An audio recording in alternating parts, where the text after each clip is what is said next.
Assalamualaikum warahmatullahi wabarakatuh. Perkenalkan, saya Raffi Syani, NIM 3.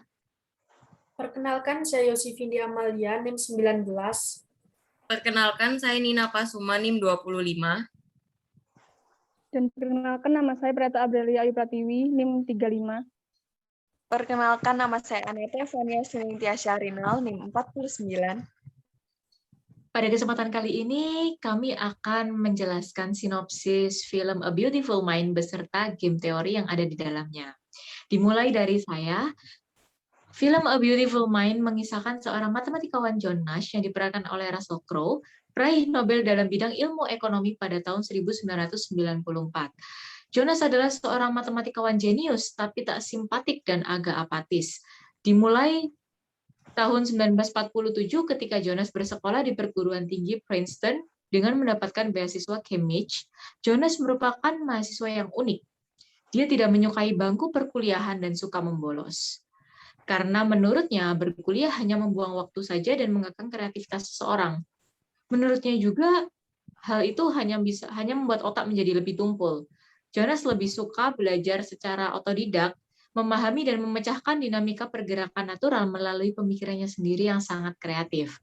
Jonas lebih banyak meluangkan waktu di luar kelas demi mendapatkan ide orisinil untuk meraih gelar Doktorpa.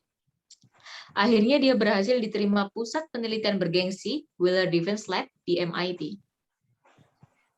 Di lain sisi, John Nash mengidap penyakit gangguan jiwa skizofrenia, yaitu suatu gangguan jiwa di mana penderitanya tidak bisa membedakan antara halusinasi dan kenyataan.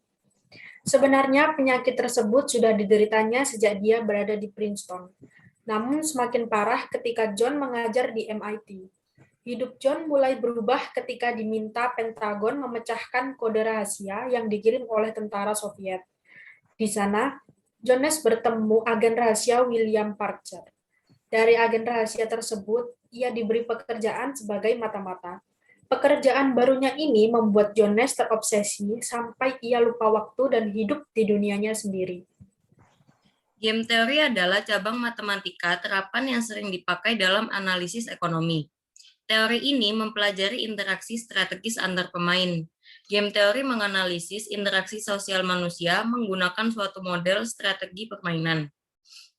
Model ini memakai analisis matematika untuk membantu memahami pilihan strategi yang perlu diambil oleh setiap pemain. Sebagaimana suatu permainan, setiap pemain ingin menang. Karena itu, dia harus mengambil keputusan yang terbaik yang akan membawa kemenangan baginya. Walaupun game teori sudah diformulasikan sejak lama, tapi baru dalam dekade terakhir, model ini banyak mendapatkan perhatian. Hal ini sejalan dengan keberhasilan game teori, terutama di dunia bisnis dan politik, sebagai alat analisis mengapa suatu keputusan diambil dan bagaimana suatu strategi dijalankan.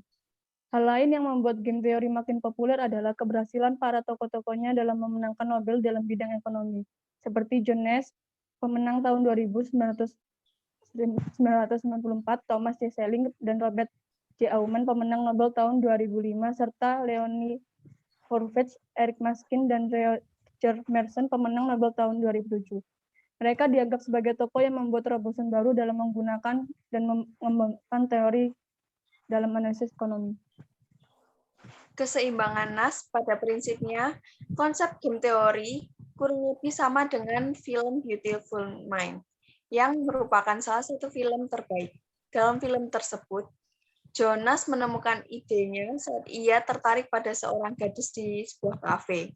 Nash berpikir kalau sejumlah laki-laki yang baku hantam satu sama lain untuk memperebutkan hati seorang gadis, bisa jadi kisah mereka akan berakhir di rumah sakit tanpa ada satu pria pun yang mendapatkan hati seorang gadis tersebut.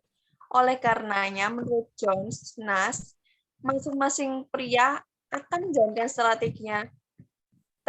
strategi tertentu yang jitu untuk memikat si gadis. Jika si gadis menyukai bunga ataupun puisi atau musik, strateginya adalah membawakan seikat bunga atau menuliskannya sebuah puisi atau menyanyikannya sebuah lagu. Namun, selain perlu tahu kesukaan si gadis, si pria juga harus memperhatikan strategi pesaingnya. Seandainya pria lain sudah membawanya bunga, maka ia harus datang dengan puisi ataupun musik. Lantas ketika ia datang dengan puisi, si pesaing pun akan mengatur strategi baru. Mungkin datang dengan musik. Demikian seterusnya, hingga masing-masing menemukan satu strategi yang dianggap terbaik sebagai respon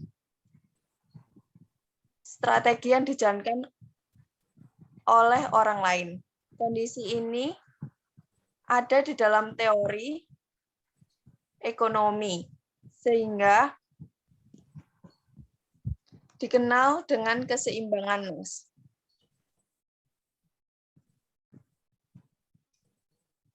Sekian dari kelompok kami. Jika ada salah kata dan kurangnya, kami mohon maaf. Terima kasih. Wassalamualaikum warahmatullahi wabarakatuh. Salam sehat selalu. Waalaikumsalam warahmatullahi wabarakatuh. Waalaikumsalam warahmatullahi wabarakatuh.